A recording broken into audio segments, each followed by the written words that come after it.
کہ زکوٰۃ کے پیسوں سے مسجد میں پنکھے لگوا دینا، اے سی لگوا دینا یا دیگر سامان جو ضروری ہو مسجد کے حوالے سے، وہ لگوانے سے کیا زکوٰۃ ادا ہو جائے گی؟ یا ہسپتال کے حوالے سے بھی ارشاد فرما دیں کہ ہسپتال میں اگر چیزیں وغیرہ لگوا دیں تو کیا اس سے ادا ہو جائے گی؟ لیکن زکوٰۃ کے حوالے سے اللہ تعالیٰ نے قرآن مجید میں واضح طور پہ آیت میں ارشاد فرمایا انما الصدقات للفقراء، کہ محض صدقات فقیروں کے لیے ہیں۔ اس میں للفقراء میں جو لام ہے نا،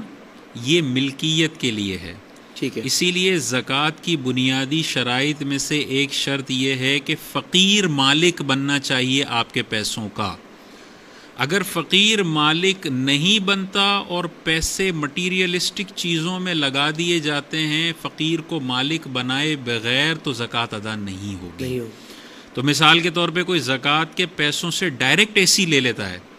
تو اس نے تو ڈائریکٹ اے سی لے لیا، درمیان میں کوئی شرعی فقیر اس پیسے کا مالک بنا ہی نہیں، وہ تو مسجد کی انتظامیہ مسجد کے مال میں چلا گیا، شرعی فقیر درمیان میں مالک نہیں بنا۔ زکوٰۃ کے پیسوں سے ڈائریکٹ مسجد میں اے سی لے لینا زکوٰۃ ادا نہیں ہوگی، ڈائریکٹ پنکھے لے لینا زکوٰۃ ادا نہیں ہوگی، ڈائریکٹ دریاں ٹائلیں لگا دینا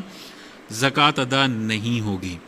اسی طرح اسپتالوں میں بھی اگر آپ شرعی فقیر کو مالک بنائے بغیر ڈائریکٹ الٹرا ساؤنڈ کی مشین خرید کے دے دیتے ہیں، یا ڈائریکٹ کہتے ہیں کہ اس کا علاج کا سارا بل میں ادا کر دوں گا، اور ڈائریکٹ ہاسپٹل کو پیسے دیتے ہیں، اس کا 2 لاکھ کا بل بنا، آپ نے ڈائریکٹ ہاسپٹل کو دیا، ہاسپٹل کو ڈائریکٹ مالک بنایا، شرعی فقیر کو مالک نہیں بنایا، تو یہ جو آپ نے پیسہ دیا یہ آپ کی زکوٰۃ ادا نہیں ہوگی۔ اللہ اکبر، یہ لوگ غلطی کرتے ہیں۔ قرآن میں واضح طور پر آ گیا للفقراء، فقراء کی ملکیت میں کرنا پڑے گا۔ تو اب اگر مثال کے طور پہ مسجد میں کوئی پیسہ لگانا ہے تو اول تو صدقات فقیروں کے لیے ہیں، تر جگر کے لیے ہیں، انسانوں کے لیے ہیں،